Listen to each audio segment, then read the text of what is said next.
Hello, good afternoon. Welcome to Co-Parental Chaos. It's me, Joel, again. It's Tamaya. Hope all is well. Thank y'all for showing up and joining us today. How are you, babe? I'm doing great. It's spring break. Spring break. Hope you guys are enjoying your spring break. We'll want to hop on today, just give some encouraging words and share some of our thoughts.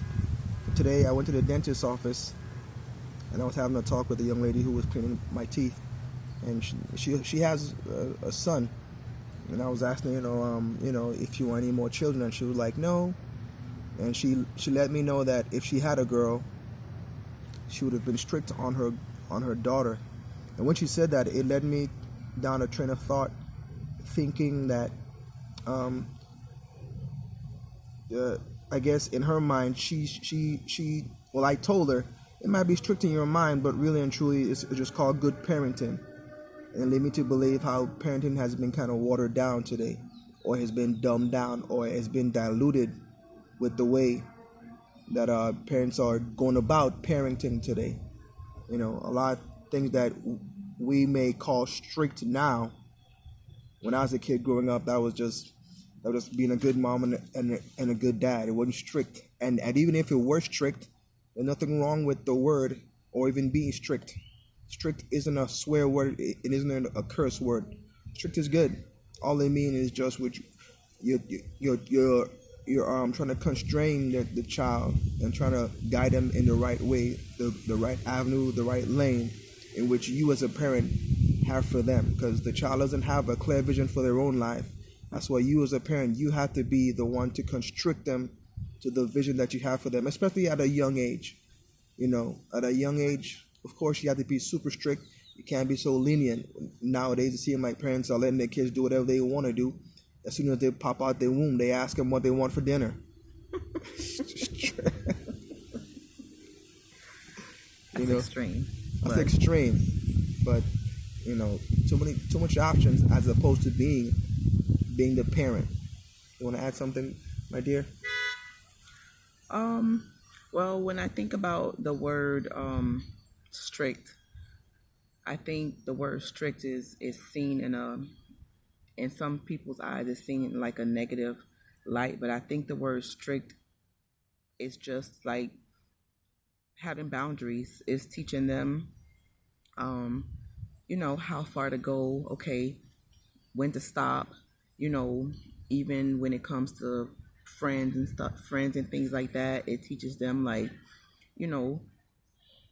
what things I can say yes to, and what things are no. Like some things your children should know. Like, I'm not even going to talk to my parents about that. I'm not even going to ask them, because they should know like what the boundaries are in your home, what the standards are. Like, the standard is not the culture, is not their friends, what their friends' parents are doing, with their friends' parents let them go, what time they let them come home. They are not the standard. The standard has to be God, has to be Bible, what His word says. That is the standard, and He is the head of our home, period. So your child has to just know, what the rules are, what the boundaries are within the home. And of course, along with having boundaries, you want to make sure that you have relationship. So make sure that you set the rules and they know what's yes and what's no, but make sure that you have like an open relationship with them. Make sure that you're talking to them, they're comfortable talking to you, that you're communicating, because that's one of the things I feel like I was not so great at with my oldest son. Like, we had, I had expectations for him and things like that, but I feel like on the relationship side of it, I think it could have been better, So just make sure that you expect something from them, all of them, but especially boys. Like, they're not going to stay boys. They're going to grow up to be somebody's husband. They're going to grow up to be somebody's father. So expect something from them. Have expectations. Let them, I think we as parents have to be the one to build their confidence level, as far as like where they are okay with saying no to their friends, and they're okay with saying no to people. Period. Just it's back to falls into the boundaries thing. They have to know that their life is is not accessible to everybody and anything. So that's a part of the word strict, but not really being strict. Is teaching them boundaries and how to even have boundaries for their own expectations and rules for their own lives. That's good stuff, babe. Again, even regards to our even regard to our eldest son, um, we may have been strict, but at least he knows the standard in his mind. He cannot get away from what's right or wrong. But a lot of times nowadays it seems like parents don't even have a grip on what's right or wrong, even for their own, even for their own selves. You know, you have to let your child know what's right or wrong, and coming from our perspective is a Christian perspective, and we make no bones about it. That's how we live, and that's what we're trying to be. That's what we're trying to raise our kids. No, we're not perfect. No one's perfect, but we're striving to walk that way, and we know that the world's a good place, but it's also a cruel place, especially if your child doesn't understand that life operates with standards. Life operates within strict guidelines, especially if you want to be successful. So if you as a parent, if you think that you don't want to be strict, it's almost like you're setting your child up for failure. Anything that's successful that you look at, choose anyone, anything, anywhere, any person, is strict guidelines that they have to follow to become successful, whatever successful looks like. And some discipline. Some discipline. It takes discipline to accomplish whatever it is you're trying to accomplish. You got to have some self-discipline, and you got to... That's what discipline is. You got to make the flesh move and do, even when this is telling you something else. Discipline is pretty much a set of order and a set of rules. And rules mean something that has strict guidelines in order to, like, if you want something, you have to follow certain steps. So if you want to be a good parent, you got to be strict. Now, of course, as the child grows, it'll change. But when they're young, you got to be strict. You got to be strict. You're not trying to be their friend.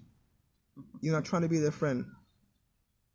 If you're trying to be their friend at a young age, that's bad. Like the Bible never mentioned about be your child's friend. Of course, you don't want to provoke them unto wrath. That's what it said. But you're not there to be their friend. You actually have a calling to be a parent. And the Bible actually says, train up the child in the way that they should go, so when they're older, they won't depart from it. So train up. Train. Even the word train, like, that's like okay, we'll do it in terms of sports. It's practice. Practice every day. Get up, do this, take a lap, run a lap pad, do this, many shots over and over and over again. Just when it comes times for the game, you know what to do. So we're trying to set our children up for the game of life. If you're not training them, that's good, man. If you're not training them, they will never enter the game. And then if they get into the game, they're going to mess up the game for everyone else. Pretty much when you're not training your child properly, you're actually causing more havoc in the world. Society. Like, it's like, this stuff is kind of deep, Like, you have a responsibility to be strict. Again, of course, as they get older, it's not all law, but in the beginning it has to be law. It has to be law, and then as the children understand how to operate within the guidelines, you and your wife or the co-parent or the other parent who you're co-parenting with, you guys can figure out ways, okay, we have these strict guidelines, but how else can we make life fun for them within the guidelines? Just so they don't see it all as just strictness. Let them see that there is fun even within the guidelines. That's what makes any sport good. What makes basketball fun are the rules. What makes football fun are the rules. Can you imagine basketball or football with no rules? Anybody shoot from anywhere, get the ball anywhere. No one would watch a sport. What makes the sport fun is the strict guidelines and being able to win within the guidelines. So you have to teach your child, be strict with them and let them know how to win with life within the guidelines. And God will bless them, and Let's go back to the Bible. That's the first promise that God gave. The first commandment He gave with a promise: honor your mother and your father, that your days may be longer and may go well. So it's part of your job as a parent to actually teach them how to honor you, and they honor you by you putting strict guidelines and loving them and caring for them in the best way that you know how. You're not being strict. You're being a good parent, especially when they're young. And I keep going back to that, but especially when they're young. You're not destroying them. There's so much information out there about how you can go about to create the life you want for your child, but make sure you do it in a biblical way, a loving way, a strict way, not overbearing. You're not being a tyrant. You're not being a dictator. You're just being a proper functioning mother and father, not what they call this substandard stuff they call today called parenting. With giving the child so many options. I saw a child the other day. I don't want to get into that. So many stuff. It just seems so foreign to me. It seems so foreign to me, and then they wonder, I don't understand why he acts this way. I don't understand. I just don't get it. Say, well, Dodo, you messed up. You were too loose with them and too slack with them. That's why they watch you and tell you, shut up, Mom. Don't tell me what to do. You should have been strict when they were young, and they won't tell you that. Don't be their friend. Be their mom. Be their dad. Love them, care for them. I'm sorry, I cut you off, baby. No, that's it. I know I'm kind of, well, my wife said don't get in here and be angry, but I'm not angry. I'm passionate because I for some reason, it's bothering me lately. I just want the kids not to suffer the most, because if you read the Bible, God really has a special place in this. Well, if He had a heart, but He had a special place for children, for the orphan, for the widow. That's a call that He even gave to the church. So it's okay to be strict. It's okay to be tough. We give Him tough love and give Him biblical love and give Him kingdom love and do it the right way. Anyway, that's it for us today on Co-Parent or Chaos. This is me, Joel, again. And Tamaya. Everybody be blessed. Don't forget to like, share, and subscribe. Thanks for tuning in. We'll see you next time. Bye.